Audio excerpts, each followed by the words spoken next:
जय हिंद दोस्तों। आज हम लोग बात करेंगे डीएलएड फोर्थ सेमेस्टर में पूछे जाने वाले मैथ के क्वेश्चनों पर। वही क्वेश्चन सिर्फ हल करेंगे जो सबसे ज़्यादा इम्पॉर्टेंट हैं, जिससे विद्यार्थी आसानी से पेपर में पढ़ के जाए और पास हो जाए और अच्छे नंबरों से। जैसे हमारे पास पहला क्वेश्चन दिया गया है पवन का 4 tan square 60 minus cos square 90 plus 2 sine square 45 minus 4 cot square 45 2022 में पूछा गया था। इन्होंने हल करके दिया है, हम आपको इसका सॉल्यूशन हल करके समझाएंगे। पहला क्वेश्चन नोट करते हैं हम लोग।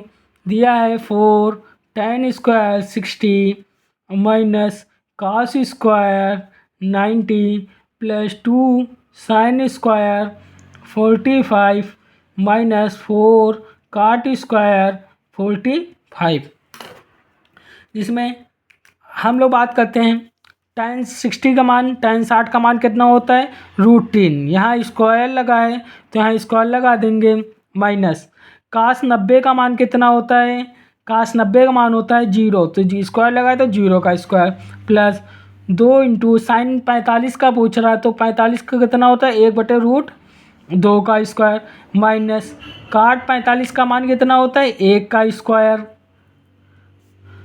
अब √3 का स्क्वायर करेंगे तो कितना आ जाएगा 3 आ जाएगा। 0 का स्क्वायर 0 ही होता है। 2 गुणित 1/√2 का स्क्वायर करेंगे तो 1/2 बचेगा। 4 गुणित 1 का स्क्वायर 1, 2 से 2 ये कैंसिल हो जाएगा। 4 और 3 का गुणा करेंगे 12, 0 से कोई मतलब नहीं, यहाँ बचा 1। 4 एक नम 4, इन दोनों को जोड़ लेंगे 12 एक 13 माइनस 4, दोनों घटा देंगे, आंसर कितना आ जाएगा हमारे पास 9। इसी तरह अगला क्वेश्चन दिया गया है हमारे पास, एक समीकरण दिया गया है। क्वेश्चन नंबर 2 की तरफ बात करते हैं। 2x square minus 5x minus 3 बराबर 0 को सरल कीजिए। सबसे पहले हम इसमें क्या करते हैं, अगर यक्स के साथ हमारा कोई भी पद दिया होता है, जैसे यहाँ पर यक्स के साथ 2 दिए गए, सबसे पहले इस पद और इस पद का हम लोग क्या करेंगे गुणा कर लेंगे, फिर उसके बाद उसके फैक्टर ढूंढेंगे। इन दोनों का गुणा करेंगे तो 3 दूनी 6 आ जाएगा। 6 के ऐसे फैक्टर ढूंढने हैं कि जोड़ने पर हमारे यहाँ 5 आ जाए और गुणा करने पर 6 आ जाए, मतलब घटाने पर हमारा 5 आ जाए और गुणा करने पर 6 आ जाए। तो 6 और 1 ले सकते हैं, 6 का नम 6, 6 में 1 घटा देंगे तो कितना आ जाएगा 5। तो यहाँ लेंगे 2x square minus 6x plus का x माइनस का 3 बराबर 0।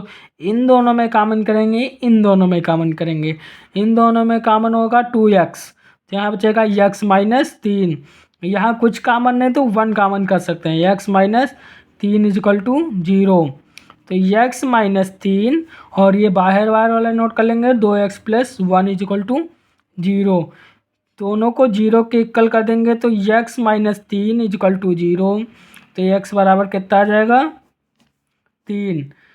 इसको नोट करेंगे 2x plus 1 equal to 0, 2x equal to minus 1, x equal to minus 1/2। ये हमारा क्या हो गया आंसर हो गया। इसी तरह अगला क्वेश्चन नंबर 3 दिया गया है हमारे पास। क्वेश्चन नंबर 3 दिया गया है, देखिए क्वेश्चन नंबर 3, 4 मीटर गहरा 3 मीटर व्यास का एक कुआं है और 300 रुपये प्रति घन मीटर की दर से खोदने पर कितना खर्च होगा। कुआं हमारा कैसा होता है बेलनाकार होता है, तो हमको क्या दिया गया है एच बराबर हमको दिया गया है 4 मीटर, लिख लेंगे एच बराबर हमको दिया गया है 4 मीटर, व्यास दिया गया है हमारा 3 मीटर। तो त्रिज्या यहाँ से कितनी हो जाएगी, आधा होता है 3/2 मीटर।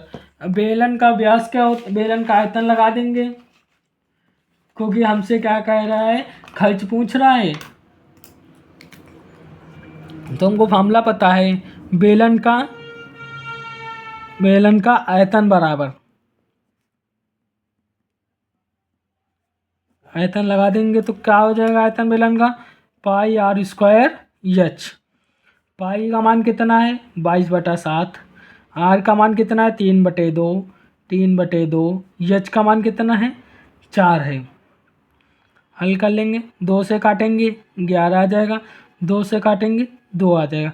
और साथ में क्या करते हैं, खर्चा भी लिख लेते हैं। खर्चा चलो बाद में लिख लेंगे, इसको हल कर लेंगे। 3 त्रिका 9 दून 18, 11 × 18/7। 1 मिनट गलती हो गई। एच बराबर हमको दिया गया है 14 मीटर, यहाँ 14 हो जाएगा। यहाँ इसको काटेंगे, आगे हल करते हैं हम लोग।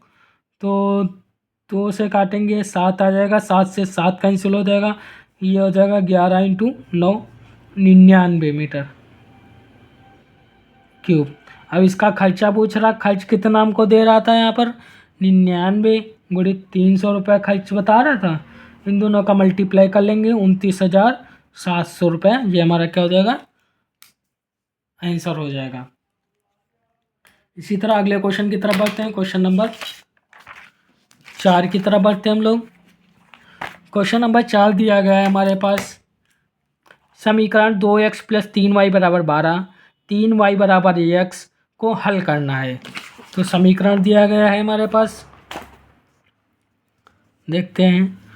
2x + 3y = 12, इसको समीकरण नंबर 1 मान लेते हैं। दूसरा समीकरण दिया गया x = 3y, इसको समीकरण नंबर 2 मान लेते हैं। कुछ नहीं करना है, x का मान समीकरण नंबर 1 में रख दो। लिख देंगे x का मान समीकरण 1 में रखने पर, समीकरण 1 दी गई है 2x + 3y = 12। x की जगह क्या रखना है, 3y रखना है। तो x की जगह 3y पुट कर दिया, प्लस 3y = 12, 3 दूनी 6y + 3y = 12, तो 9y = 12। y का मान निकाल लेंगे तो कितना आ जाएगा, 12/9। अगर और सिंपल हो रहा तो सिंपल कर सकते हैं, 3 चौक 12, 3 त्रिका 9, y = कितना आ जाएगा, 4/3। y का मान क्या करेंगे, समीकरण नंबर 2 में पुट कर देंगे। लिख देंगे y का मान समीकरण नंबर 2 में रखने पर, समीकरण दी गई x = 3y, तो y की जगह क्या रख देंगे, 4/3। तो यहाँ क्या होगा, 3 से 3 हमारा कट जाएगा, तो ये x बराबर कितना आ जाएगा, 4। ये हमारा क्या होगा, आंसर हो गया। क्वेश्चन नंबर 5 की तरफ बढ़ते हैं। 5 दिया गया है, क्वेश्चन नंबर 5 देखिए, बहुत ही सिंपल क्वेश्चन है। एक वर्ग का क्षेत्रफल 75,625 वर्ग मीटर है, वर्ग की भुजा ज्ञात कीजिए। तो वर्ग की भुजा क्या हो, तो वर्ग का पहले हम क्षेत्रफल की बात कर लें। वर्ग का क्षेत्रफल क्या होता है, फॉर्मूला हमारा भुजा का स्क्वायर, मतलब भुजा का स्क्वायर क्षेत्रफल होता है। क्षेत्रफल हमको दिया कितना है, 75,625 मीटर स्क्वायर। अगर इससे हम स्क्वायर हटाएंगे तो ये हमारा अंडर रूट में चला जाएगा, 75,625। तो ये किसका स्क्वायर है, इसका स्क्वायर निकाल लेंगे हम लोग, कितना आ जाएगा, 275 मीटर। ये हमारा क्या हो जाएगा, आंसर। अगले क्वेश्चन की तरफ बढ़ते हैं। क्वेश्चन नंबर 6 की तरफ बढ़ते हैं। दिया गया 2 सिक्कों को उछालने पर प्रत्येक घटना के घटने की संभावना ज्ञात कीजिए। मतलब कितनी घटनाएं हमारे पास घटती हैं। सबसे पहले हम बात करते हैं 2 सिक्कों की प्रायिकता पर। प्रायिकता में बात कर लेते हैं, 2 सिक्के उछाले जाते हैं। तो 2 सिक्के जब उछाले जाएंगे तो हमारे पास संभावना कौन, एक सिक्का उछालते हैं तो संभावना क्या आती है, तो हेड आती है, तो टेल आती है। ठीक, जब 2 सिक्के उछालेंगे तो कुल संभावना हमारे पास कितनी बनेंगी। अगर बात करेंगे कुल संभावना कितनी बनेंगी, 4 बनेंगी। कौन कौन सी संभावना बनेगी, हेड टेल आ सकता है, या तो टेल हेड आ सकता है, या हेड आ सकता है, या टेल आ सकता है। यही तो संभावना कुल बनेंगी हमारे पास। हमसे पूछ रहा है कुल कितने घटने की संभावना कितनी हो जाएंगी, तो संभावना कितनी हो जाएंगी 1/4। ठीक है। अगला क्वेश्चन दिया गया है, अगला क्वेश्चन हल करना नहीं है, ये देखिए दिया है कर्णीय संख्याएं किसे कहते हैं।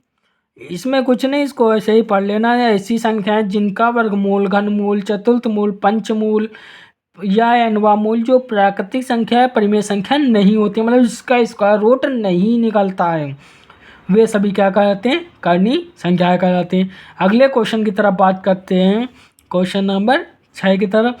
5 की पावर 5 डिवाइड बाय 5 की पावर 3 का मान ज्ञात कीजिए। क्वेश्चन नंबर है 5 की पावर 6 नंबर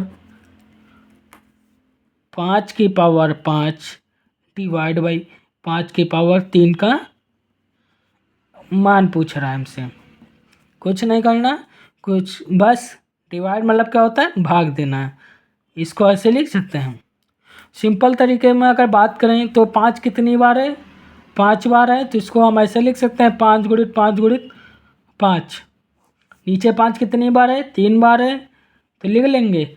अब जो जो कटे काट दो, 5 से 5 कैंसिल, 5 से 5 कैंसिल, 5 से 5 कैंसिल, हमारे पास बचा गया 5 गुणित 5 बराबर आंसर कितना आ जाएगा, 25।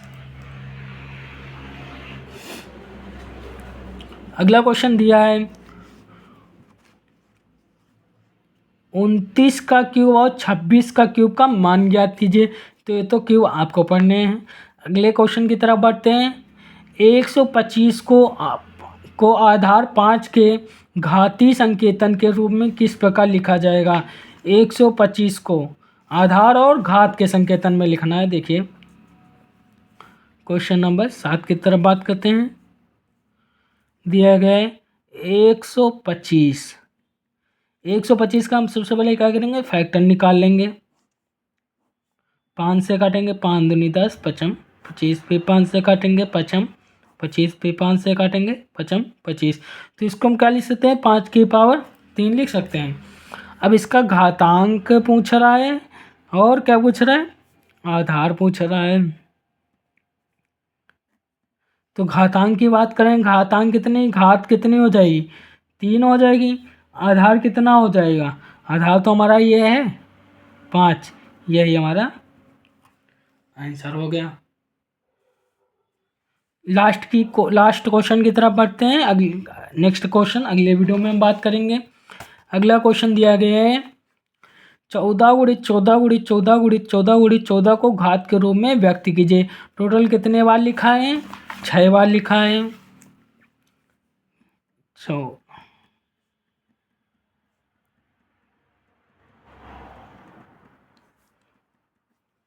देखिए 1 2 3 कितने 5 थे, 3 5 थे, तो 5 की पावर 3 लिख लिया था। इसी तरह लिखना है 1 2 3 4 5 6 बार है, तो कुछ नहीं करेंगे, 14 की पावर 6, ये हमारा क्या हो गया, आंसर हो गया। ऐसे क्वेश्चन, अगले क्वेश्चन की तरफ हम अगले नेक्स्ट वीडियो में बढ़ेंगे। धन्यवाद।